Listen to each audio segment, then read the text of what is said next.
Hoje nós vamos falar com o presidente do Sindicato Empresarial, o Sindicato Empresarial de Hotéis, Restaurantes, Bares e Similares de Osasco e região, e ele também é da diretoria das confederações que representam tanto os bares e restaurantes do setor gastronômico quanto do turismo, que é o Dr. Edson Pinto, que é o presidente aqui na nossa região, mas ele tem propriedade, Adriano, para falar também do estado e até mesmo do Brasil, pela sua participação nos mais diversos, aliás, setores do ramo de gastronomia e turismo do país. Tá certo. Doutor Edson Pinto já está conosco ao vivo via Skype para participar do nosso Giro da Noite desta segunda-feira. Boa noite, doutor. Muito boa noite, Adriano. Boa noite, Rodolfo. É um prazer falar com vocês, com essa audiência qualificada do Giroplay, e o setor agradece esse espaço que vocês estão abrindo para a gente. Nós que agradecemos a sua participação. Rodolfo Andrade, fique à vontade para começar a nossa entrevista de hoje. Doutor, nós sabemos que o setor de turismo, da gastronomia que o senhor representa, enfim, ele é um dos setores, aliás, mais impactado pelo isolamento social, com bares fechados, restaurantes funcionando somente no sistema de delivery, takeaway, enfim.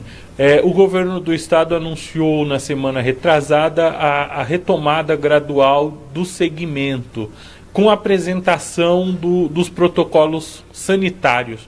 Como que está nessa questão que o senhor é o representante de classe? Então, os senhores já apresentou esse protocolo nas prefeituras? Rodolfo, eu sou membro efetivo do Conturesp, que é o Conselho Estadual de Turismo, e estamos lá junto com as principais entidades do trade.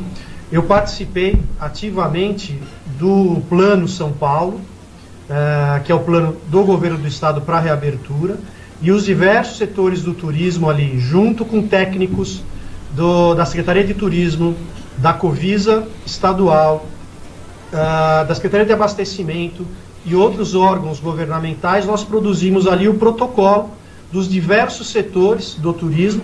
Então, hotéis e meios de hospedagem, bares e restaurantes, turismo e eventos, e já estabelecemos ali qual seria esse protocolo de âmbito estadual.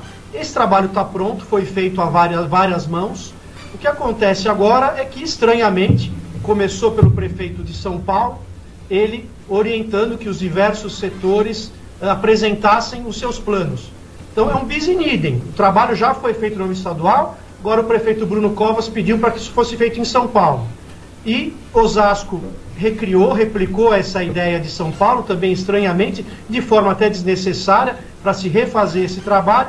Mas, enfim, foi editado o decreto em Osasco e nós, hoje, por volta das 15 horas, nós protocolamos o nosso protocolo de abertura e retorno das atividades em Osasco, e a partir de amanhã vamos colocar nas demais cidades que nós representamos aqui na região, nos outros 7 municípios, e nenhum deles, até o momento, baixou nenhum tipo de decreto nesse sentido de apresentar. Mas como nós temos já o trabalho feito, nós vamos, então, antecipadamente encaminhar para os secretários de Desenvolvimento, Turismo e para os prefeitos dos 8 municípios. Doutor, a questão do impacto, antes da gente adentrar também no protocolo mais a fundo, eu gostaria que o senhor explicasse aos nossos telespectadores a questão do impacto. Já tem uma mensuração de quantos estabelecimentos fechados? Da última vez o senhor colocou um número muito grande que até assustou, que o setor tinha perdido uma grande quantidade de empregos, empresas que encerraram suas atividades. Hoje esse número cresceu ou estabilizou como anteriormente? Infelizmente esse número cresce dia a dia, Rodolfo. Nós estamos há 80 dias fechados. Pelo Plano São Paulo, o nosso setor voltaria só na fase 3, verde, e ainda assim com algumas restrições, né? Ou melhor, nós voltamos na fase laranja com algumas restrições, na fase 3 verde já volta a melhorar um pouco. Mas tem um dado do JP Morgan, que é a maior empresa financeira do mundo, que fez um levantamento com 20 segmentos da economia.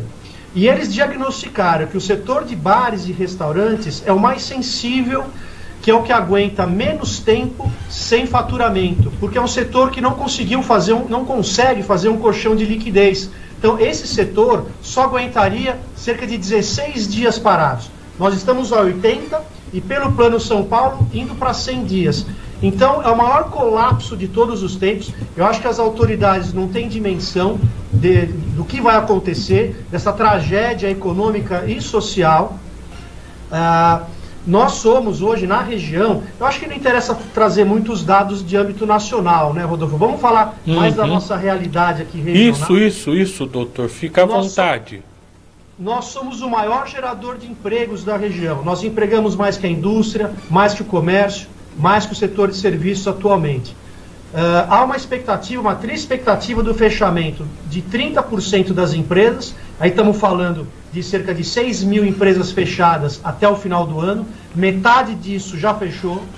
E a outra metade fecha até o final do ano, se a gente for ficar mesmo para abrir só lá para julho, agosto. E, infelizmente, a perda de 15 mil postos de trabalho até o final do ano. São 15 mil chefes de família, homens e mulheres, provedores, que vão perder os seus empregos. Nós fizemos de tudo no início para preservar empregos, antes até da própria MP 936, que é a MP do governo de preservar empregos, Rodolfo e Adriano. Nós sentamos com o Sindicato dos Trabalhadores e nós cortamos na carne, fizemos uma convenção coletiva de trabalho emergencial, permitindo férias coletivas, férias individuais sem aviso, permitindo a redução de salários com a redução de jornada, permitindo a suspensão dos contratos de trabalho antes da MP 936. Cerca de 15, 20 dias depois, então, vem a MP 936 com mais um fôlego, mais uma ajuda, né, para pagar a folha. Mas o que devia ter vindo junto, que era o crédito, esse dinheiro não chegou e as empresas estão quebrando. Então, os bancos estão sonegando emprestar para as micro e pequenas empresas, porque elas são avaliadas com alto grau de risco. Exato. Quem quer emprestar e chega no final e acaba decidindo emprestar, a empresa tem que dar um bem imóvel em garantia ou uma fiança bancária. Qual é o pequeno empresário que tem isso para dar em garantia? Não tem. Ô, doutor. E como é que funciona no resto do mundo? Como é que os governos civilizados, né, os países mais ricos fazem? O Tesouro garante parte desse recurso. Mas isso não foi feito aqui também? Saiu uma notícia que o governo dava aí garantia, né, para pequenos empresários. Mas não foi à frente. Não foi à frente? Não foi à frente. Okay. É como o doutor estava falando, o empresário, devido a essas imposições de garantias, de renda, são poucos hoje no país os empresários que possuem um fundo de reserva para ter como garantia. Então a política econômica falhou nessa questão para alguns setores, entre eles o do restaurante. Desculpa, doutor, a interrupção, pode continuar. Não, é ótimo a gente interagir assim, a gente acrescenta o debate, e é exatamente isso. O que nós tínhamos até agora era essas linhas de crédito absurdas que foram feitas, parece que para não emprestar o dinheiro. E depois de muita reclamação do nosso setor, né, de bares e restaurantes e de outros setores, agora está chegando uma linha de crédito que ainda não chegou, parece que está chegando, onde o governo garantiria, eu vou sempre falar assim, né? É possível, garantiria, porque a gente não sabe, mas as notícias são essas. O governo garantiria 85% do valor emprestado. E os outros 15%, os bancos não pediriam, então, nenhum tipo de garantia real. Então, se for nessa condição, aí sim ajuda. Mas o timing é atrasado. Diversas empresas já quebraram. Então, exato. Esse é o grande drama nosso. Doutor, nessa questão, no meu ponto de vista, eu não sei se o senhor concorda ou não, será que teria necessidade de se fechar de imediato os restaurantes? Porque eu vejo que se o empreendedor restringir, tomar medidas, sem buffet, a gente sentar lá na mesa, distante um do outro, que a gente em casa senta do lado um do outro, em nossas casas, nem todo mundo está no isolamento social. Será que teria necessidade desse fechamento abruptamente que foi com esse setor de restaurantes e bares, doutor? Pois é, Rodolfo, essa é a grande questão, né? Será que era necessário a gente passar por esse drama social e econômico? Né? Veja, será que nós estamos fechados há 80 dias, né? E pelo que vai acontecer no Plano São Paulo, nós vamos chegar a 100 dias. Lugar nenhum do mundo ficou fechado, nem os 80 dias nós estamos até agora.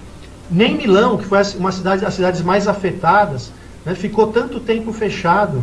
Então, será que não teria uma outra alternativa? Será que fazer um lockdown logo no início, então parar tudo por 30, 40 dias e depois ir retomando não seria suficiente? Será que fazer o que está sendo feito agora não poderia ter sido feito um pouco antes? Não é? Afinal, o que é que mudou? Né? Se era necessário, então, esse fechamento, como foi feito, horizontal, o que é que mudou para permitir a verticalização agora? Aliás, o que é que mudou para vir, né, a verticalização agora? Os dados continuam praticamente iguais, nada mudou. O que mudou é, parece, a percepção dos governantes de que não dá mais para ficar fechado. Então, e o nosso setor, especialmente, quando se fala de hotelaria, bares e restaurantes, né, o drama é ainda maior, porque a gente não fala só desse segmento. Né? Nós estamos inseridos numa cadeia produtiva que é gigantesca, que é a cadeia do agronegócio, é a cadeia da indústria de alimentos, a cadeia da logística de transportes. Então, quantos produtores rurais não estão vendendo os seus produtos? Né? Quantos pecuaristas não estão fazendo chegar os produtos? Nós somos os grandes desaguadores desse produto aqui no varejo, no dia a dia. Não é? Então, essa é a questão que fica. Será que tudo que está acontecendo agora é mesmo necessário? Será que a gente não vai daqui 2, 3 anos olhar para trás e ver que a gente fez tudo errado? Isso é uma visão minha.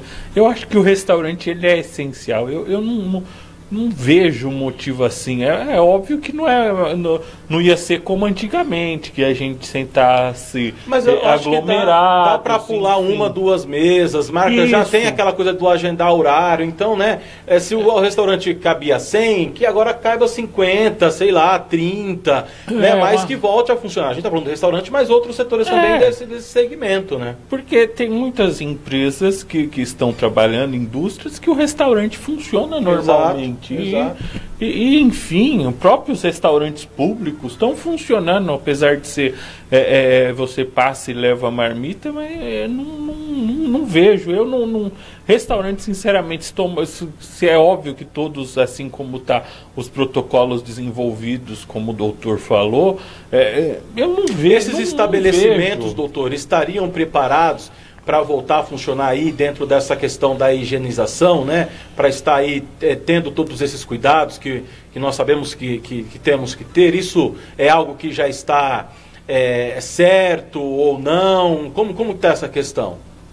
Adriano, se existe um setor que está minimamente, desde o início, preparado para voltar, é o nosso. Porque lidar com higiene, com bactéria, com vírus, é o nosso negócio. Nós somos especialistas nisso, esse é o nosso dia a dia. A única questão que tem que ser acrescentada é o cuidado com o consumidor. Sim.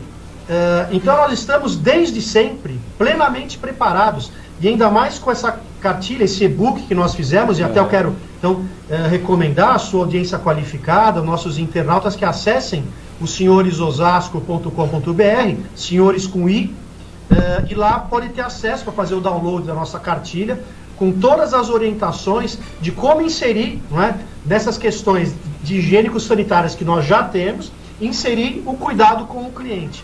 Então, se é possível frequentar um supermercado, o shopping center vai abrir, se é possível ir na farmácia, se é possível ir na padaria comprar o pão, o leite, os frios, um restaurante, diminuída a capacidade a 50%, Sim. Fazendo uma separação de mesas de 2 metros, separando cadeiras a 1 metro de distância, os trabalhadores com utilização de EPI, né? Todos os cuidados de ventilação no ambiente, com cuidado com os talheres, com os pratos, com os copos, que nós já temos todos os protocolos para tomar. Né? Já existe, né, a vigilância sanitária, a Anvisa já estabeleceu, não existe contaminação através do alimento, não é possível fazer essa transmissão. Não é? Então, nós temos todos os protocolos muito melhor, muito mais avançado do que os outros setores. Então, se talvez o atendimento no balcão, se talvez os bares mais movimentados haja uma certa restrição, então talvez esses bares ou atendimento no balcão talvez fique para um segundo momento. Mas liberar agora os restaurantes é até um serviço de utilidade pública essencial para a população, Adriano e Rodolfo, internautas que nos ouvem. Nós prestamos um serviço de excelência e essencial à sociedade. Primeiro, nós fornecemos água potável para a população gratuitamente. Nós fornecemos sanitários que o poder público não oferece, nós fornecemos sanitários à população.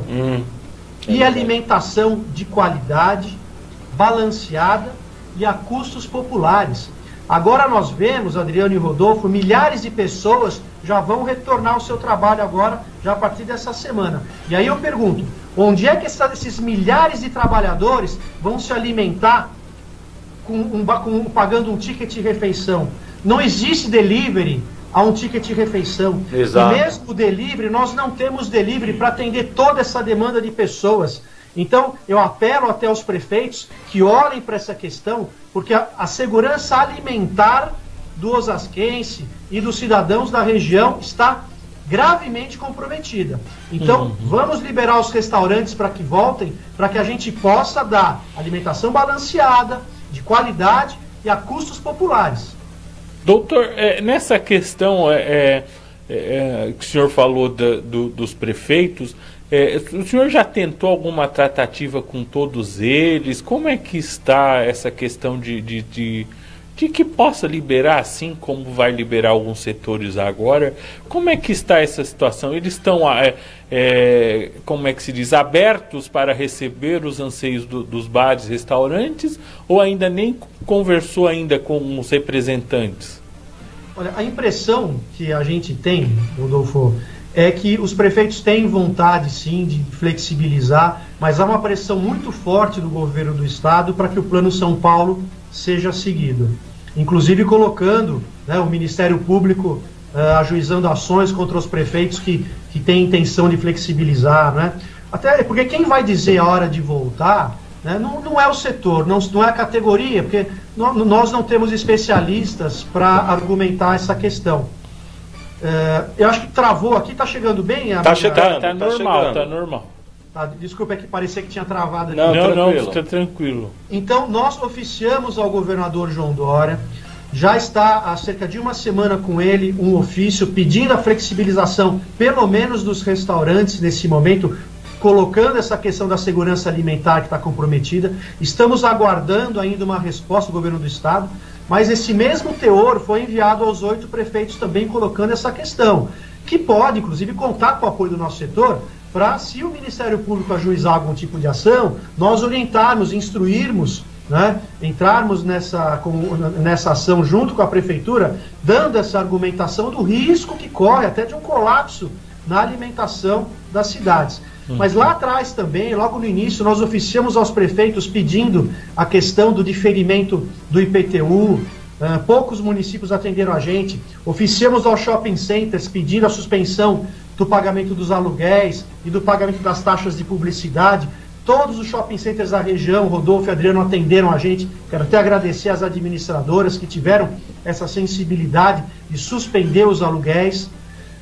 Mas agora é um grande problema. Quem for retornar agora, e o nosso setor, né, a gente precisa saber com antecedência a hora de voltar, porque o enxoval, que a gente chama, né, os custos de um bar, um restaurante, um hotel para abrir, eles são muito altos. Porque diferente de uma loja de eletrodomésticos, do comércio de vestuário, por exemplo, que o estoque está lá no depósito guardado. A hora que for retomar a atividade, eles vão simplesmente retomar a venda desse produto que estava estocado. Nós não temos estoque, nós trabalhamos com perecíveis. Então nós vamos ter que desembolsar um gasto enorme agora para fazer estoques, chamar os nossos fornecedores, renegociar com eles, remontar tudo, trazer os trabalhadores que estão de férias ou que estão com os contratos suspensos de volta. E isso tem um custo enorme.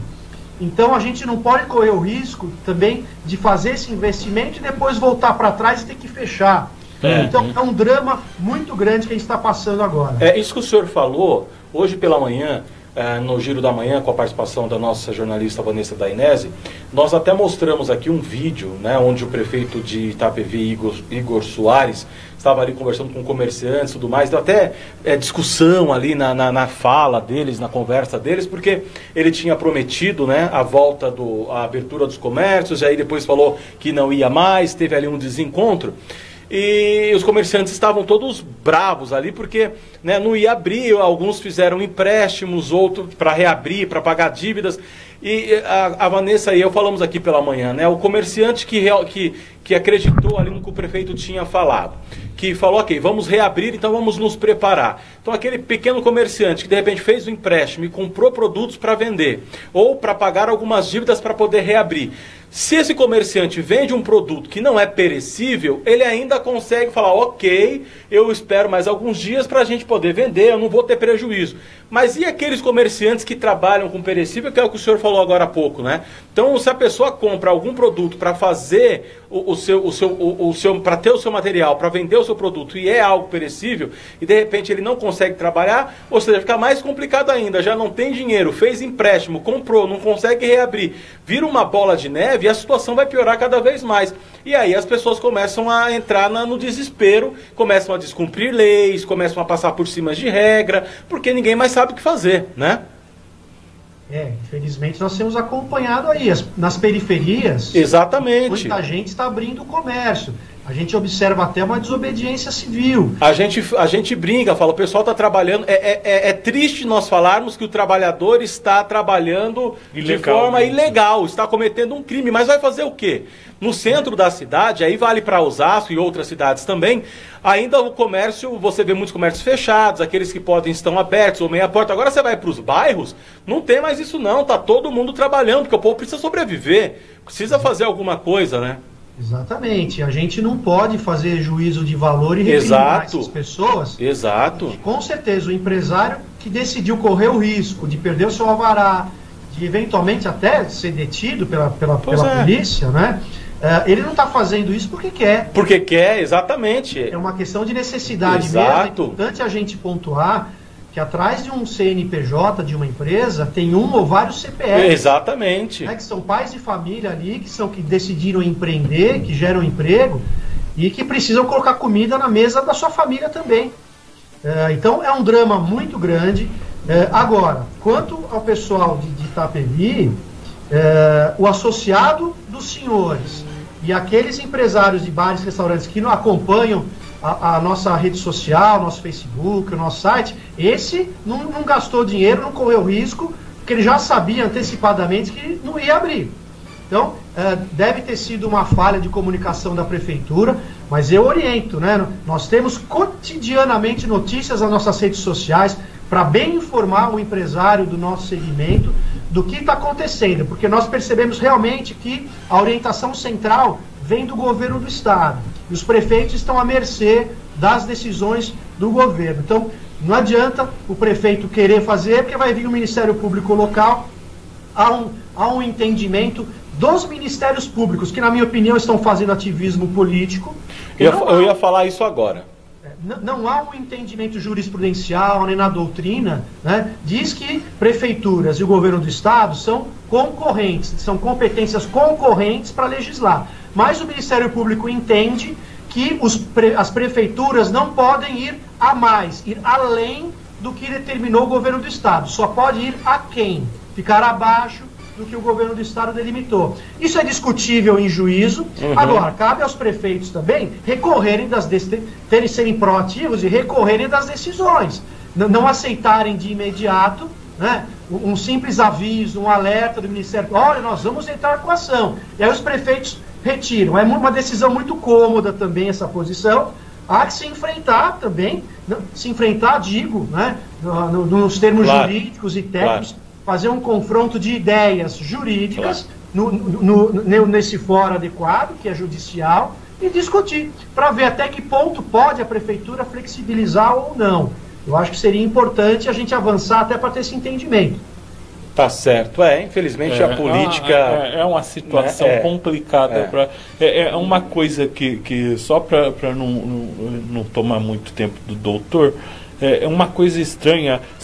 Fez um alarde danado há uns 15, 20 dias atrás, falando que tinha que trazer feriado para cá, feriado para lá, que ia morrer mais gente. E daqui a pouco passou 2, 3, 4 dias, anunciou a retomada. E eu não entendi, foi nada disso. Ficou uma situação, ia morrer tanta gente que o pico estava chegando. E depois de 3 dias dos feriados, anunciou-se a retomada. E eu não entendi, foi nada daquilo.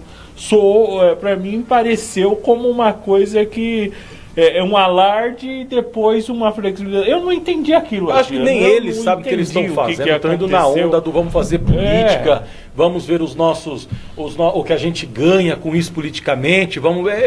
Olha, se tem uma coisa, eu peço desculpas até em falar isso para quem nos assiste, mas é a real.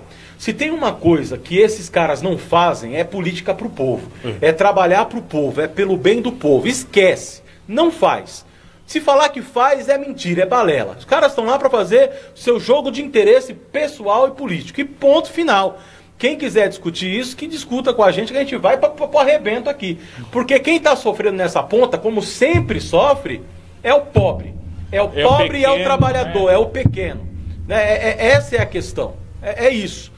Doutor Edson, desculpa essa exaltação momentânea, mas é porque a gente fica revoltado também com toda essa questão, porque é inadmissível a gente ver as pessoas querendo trabalhar, ganhar seu dinheiro, voltar à tua vida, à tua realidade, e com tudo isso nós estamos passando, não pode. E acaba se desrespeitar alguma coisa sendo tratado como criminoso. Isso não dá para entrar na cabeça da gente.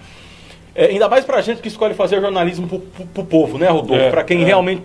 Fazer jornalismo pra almofadinha é fácil. É que ficou estranho, né? Adiantou-se os feriados, trouxe tudo pra maio e daqui a pouco começa... ficou estranho, ficou como nós a política pública ou foi adotada errada ou houve algum erro que estão tentando consertar. Né? Então Doutor Edson, nós queremos agradecer a sua participação, mais uma vez, muito obrigado, mas quero deixar aqui aberto para suas considerações finais, para passar alguma informação que de repente não foi lhe perguntado, que o senhor julga importante, fica à vontade. Eu quero só mais uma vez agradecer a você, Adriano, meu amigo Rodolfo, ao Giroplay, que sempre, de forma muito gentil, abre esse espaço para o setor de hotéis, bares, restaurantes, o setor que mais gera emprego na região. É importante trazer, né, essa orientação. Então aqui uma mensagem aos nossos empresários, associados ou não, do nosso segmento, que o sindicato está à disposição de vocês. Nós temos feito um trabalho diuturno, toda a nossa equipe permanece lá orientando os contadores, orientando vocês através dos nossos telefones, os demais canais de atendimento. Então o nosso Facebook é abastecido todos os dias com novas notícias, no Instagram, no LinkedIn, no nosso site. Então acesse lá, nós temos diversas cartilhas. Aliás, também amanhã começa, até esqueci de falar, importante, amanhã começa o nosso curso em parceria com o Sebrae, um curso de gestão e de orientação nesse momento de crise.